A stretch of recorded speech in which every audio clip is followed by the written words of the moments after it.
नमस्कार दोस्तों, 8 PM में आपका स्वागत है। मैं हूं आपका दोस्त धर्मेंद्र कंवारी। दोस्तों, जर्नलिज्म का एक शब्द है, आपने शायद सुना है कि नहीं सुना है। हम जब बातचीत करते हैं तो कहते हैं कि ये चंडू खाने की खबर है। चंडू खाने की खबर का मतलब होता है ऐसी खबर जिसका कोई आधार ना हो, लेकिन लोगों में वो खबर देखते ही देखते जंगल में आग की तरफ फैल जाती है। लोग बाग उस पर चर्चा करने लग जाते हैं और वो करीबन सच दिखाई देने लग जाता है। चंडू खाने की खबरों जैसा ही हाल दोस्तों चुनाव का जो सर्वे करने वाले हैं उनका होता है। ना कोई आधार होता है, ना कोई उसमें ज़्यादा सच्चाई होती है, लेकिन जब भी किसी स्टेट में चुनाव आते हैं, चुनावी सर्वे करने वालों की और चुनावी भविष्यवाणी करने वालों की एक तरीके से बाढ़ आ जाती है।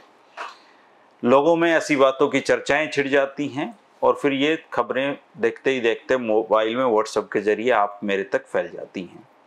पिछले दिनों न्यूज एरिना नाम के एक ट्विटर हैंडल का हरियाणा के चुनाव को लेकर भविष्यवाणी उस पर की गई थी, उस पर हमने चर्चा की थी। और आज हम एक दूसरे ट्विटर हैंडल की भविष्यवाणी पर चर्चा करते हैं, जिन्होंने हाल ही में हरियाणा को लेकर अपना भविष्यवाणी दी है कि चुनाव में 2019 में क्या रहने वाला है।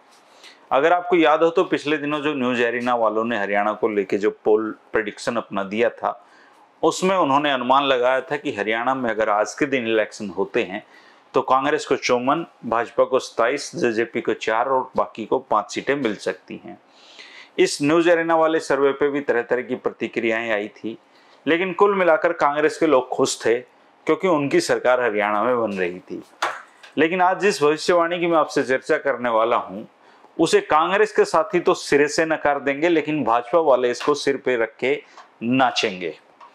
टाइम्स अलजेब्रा नाम का एक ट्विटर हैंडल है, आप देख सकते हैं, ये टाइम्स अलजेब्रा है और इन्होंने एक कल ट्वीट किया है और इनके ट्वीट के अनुसार भाजपा 36 सीटें जीत सकती है 36% वोटों के साथ। वहीं कांग्रेस 40 सीटें जीत सकती है 36% वोटों के साथ। ये जेजेपी को 5 सीटें और अन्य को 9 सीटें दे रहे हैं। और इन भाई साहब का ये भी कहना है कि ऐसे में हरियाणा में सरकार वो पार्टी बनाएगी जिसकी केंद्र में सरकार बनेगी।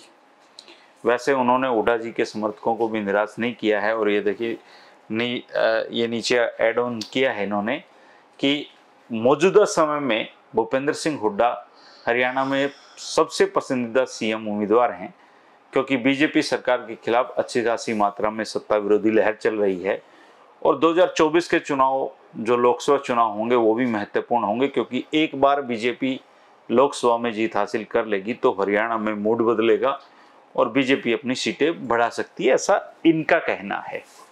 अब हरियाणा में जो भी थोड़ी सी भी राजनीतिक समझ रखता है, और हरियाणा के लोग तो महाज्ञानी हैं, राजनीति के मामले में उनका कोई सानी नहीं है, उन सबको पता है कि इस भविष्यवाणी में, इस तरह की भविष्यवाणियों में कितना कुछ सच्चाई है या नहीं है। लेकिन मुझे असली जो मजा आता है वो इसके कमेंट पढ़ने में आता है। आप भी इस पे जाके अगर ट्विटर पे आप जाते हैं तो इसके कमेंट जरूर पढ़ें जाके। और अगर आप 2019 के चुनावी नतीजों के वोट प्रतिशत की चाल ढाल को समझते हैं तो ये आपको आसानी से समझ आ जाएगा कि कैसे वोट प्रतिशत से सरकारें बनती और बिगड़ती हैं।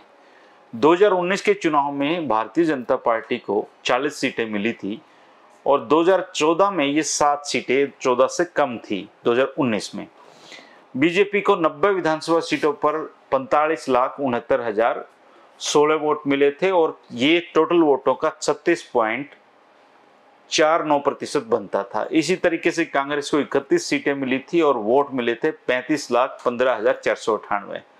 28.8% कुल उनको वोट मिले थे पूरे हरियाणा से। दुष्यंत चौटाला जी की जज्बा का जिक्र करने की अब जरूरत नहीं है, क्योंकि सबको पता है 2019 में उनकी स्थिति क्या थी और 24 में क्या रहने वाली है। दोस्तों, अब जो संकेत मिल रहे हैं, जिस तरीके का हरियाणा की ग्राउंड राजनीति की अगर मैं बात करूं तो ये स्पष्ट तौर पे एक अनुमान सा लगाया जा रहा है कि जो फिलहाल जो 90 विधायक हैं, चाहे वो किसी भी पार्टी से हों, इनमें से 50 विधायक ऐसे हैं जो आज के टाइम पे अपनी सीट पर जीत दर्ज करने की स्थिति में नहीं है। इसलिए हरियाणा में जिसको सरकार बनानी है, जिस पार्टी को सत्ता की दहलीज पे पहुंचना है, उसे भारी मात्रा में सिटिंग एमएलए की टिकट काटनी पड़ेगी। नए और मेहनती लोगों को टिकट देनी होगी। मुंह देख के टिका करने वाली जो आदत है वो अब बदलनी पड़ेगी। अगर आप पार्टियों की दृष्टि से देखें तो भाजपा के 41 में से 2 दर्जन विधायक जो हैं वो जनता में अलोकप्रिय होने की स्थिति में हैं और वो चुनाव हार सकते हैं। इसी तरीके से कांग्रेस के जो विधायक हैं उनमें से 10 विधायक सीटिंग एमएलएस हैं जो निष्क्रिय दिखाई देते हैं। अगर उनको दोबारा टिकट देने की गलती की तो वो भी हार जाएंगे।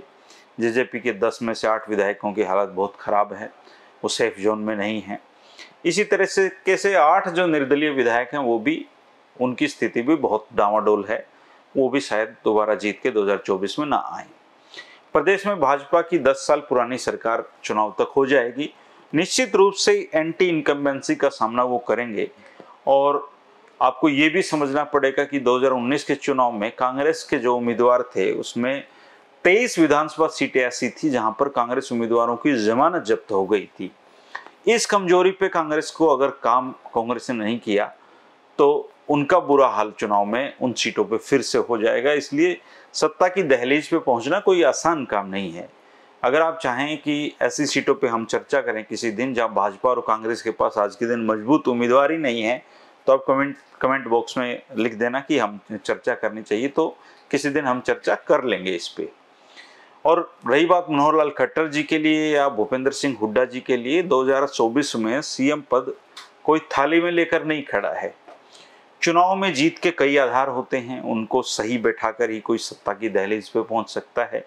2019 में हरियाणा में मोदी मैजिक था, 2014 में भी था, लेकिन 2024 में नहीं होगी। ना राहुल जी कहाँ पे कोई चेहरे हैं, ना मोदी जी अब कोई चेहरे होंगे। इस तरीके का हरियाणा बनता हुआ दिखाई दे रहा है। जो कास्ट समीकरण ठीक बैठा गया, जो ठीक कैंडिडेट को टिकट दे गया, जो मुद्दों को सही मात्रा में पकड़ गया, वो सत्ता की दहलीज पे पहुंचेगा। वो चाहे भूपेंद्र सिंह हुड्डा हो, चाहे मनोहर लाल खट्टर जी हो या कोई और छुपा रुस्तम हो। लेकिन ये तय है कि जो टक्कर है हरियाणा में वो इस बार 2 ही पार्टियों में दिखाई देती है साफ तौर पे, भाजपा और कांग्रेस में। तीसरा किसी का स्कोप फिलहाल तो दिखाई नहीं दे रहा है। और चुनाव तक क्या होगा ये पता नहीं, क्योंकि जो आम आदमी पार्टी वो एक्टिव हो चुकी है। बिजली एक बड़ा इश्यू हरियाणा में है और अब वो बिजली पंचायत करेंगे हर जगह पे। इसी तरीके से जो अभय चौटाला हैं, भले ही उनकी पार्टी की बहुत दयनीय हालत है, लेकिन यात्राओं का फायदा कुछ ना कुछ तो उनको कहीं ना कहीं से मिल सकता है। अगर उनकी पार्टी का जो खोया हुआ जनाधार है जो जेजेपी खाते में गया था, अगर वो ट्रांसफर हो जाता है इनेलो की तरफ तो उनकी भी सम्मानजनक स्थिति हो जाती है, और नहीं हुआ तो फिर दोनों का बुरा हाल होना तय है। तो इस तरीके की स्थिति हरियाणा में है दोस्तों। और 8 PM में हम लगातार इस तरीके के विषयों पर चर्चा करते रहते हैं। फिलहाल ये सर्वे वाले हैं, ये लगातार कोई ना कोई आता रहेगा। और राजनीतिक चर्चाओं का अपना एक आनंद होता है, अपनी एक उसमें एक ऊर्जा होती है, और सबके अपने अपने ओपिनियन होते हैं, सबके अपना दिमाग होता है। इसलिए इन लोगों के दिमाग से चलने की बिल्कुल भी ज़रूरत नहीं है। आप खुद का अपना जो अनुमान है वो मुझे बता सकते हैं, उस पर हम चर्चा भी कर सकते हैं। फिर मिलेंगे 8 PM में दोस्तों, तब तक के लिए शुक्रिया। राम राम, नमस्कार।